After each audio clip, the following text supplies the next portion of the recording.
जय महाराज जी की। एक गुरु बहन प्रतिदिन महाराज जी को दूध भेंट करके जाया करती थी। यह घटना उन दिनों की है जब पंजाब में आतंकवाद चरम सीमा पर था। एक दिन जब वह गुरु महाराज जी को दूध भेंट करने के लिए पहुंची तो गुरु महाराज जी के समक्ष वह दूध से भरा पात्र किया तो गुरु महाराज जी बोले, यह क्या है?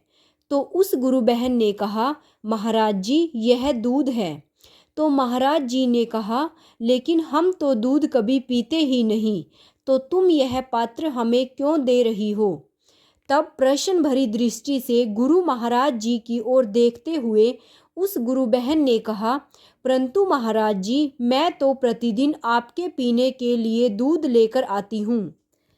आप ऐसा क्यों कह रहे हैं?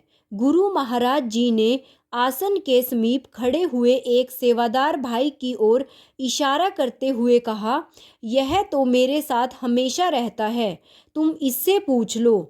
अब वह जो सेवादार भाई थे उन्हें गुरु महाराज जी की बातों का रहस्य समझ नहीं आया, परंतु वह फिर भी खुशी खुशी गुरु महाराज जी की लीला में शामिल हो गए।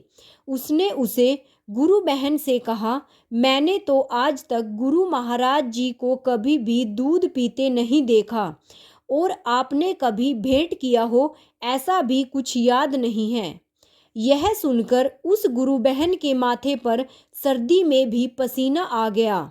उसने बात को संभालते हुए उस सेवादार भाई से कहा, ठीक है भैया, इस दूध को आप ही ले लीजिए।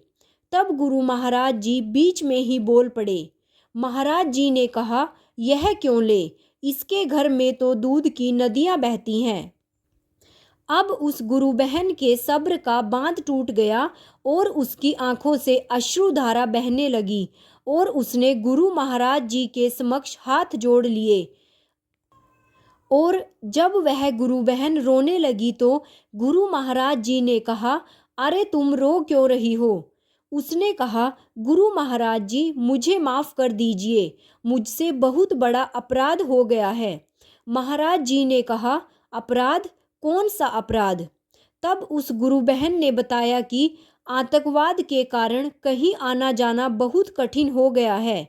आज जब मैं आपको दूध भेंट करने के लिए आ रही थी तो मेरे मन में यह प्रश्न उठा कि यह तूने खुद को कहाँ फंसा लिया है। हर रोज दूध भेंट करने के लिए जाना पड़ता है और मैं यह जानती हूँ कि मेरी इस दुर्भावना के कारण ही आप मेरी इस भेंट को स्वीकार नहीं कर रहे हैं। और गुरु महाराज जी ऐसा सुनकर ताली मारकर खिलखिलाकर हंस दिए। तो भक्तजनों, गुरु महाराज जी हमारी भेंट नहीं, हमारे भावों को ग्रहण करते हैं। भाव बिन कोई पुकारे वह कभी सुनते नहीं।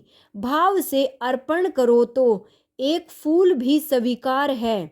भाव के भूखे प्रभु, भाव ही एक सार है। भाव से भजो उनको तो भव से बेड़ा पार है, तो भव से बेड़ा पार है। बोलिए श्री सतगुरुदेव भगवान की जय। सच्चे दरबार की जय। आशु पिता भगवान की जय।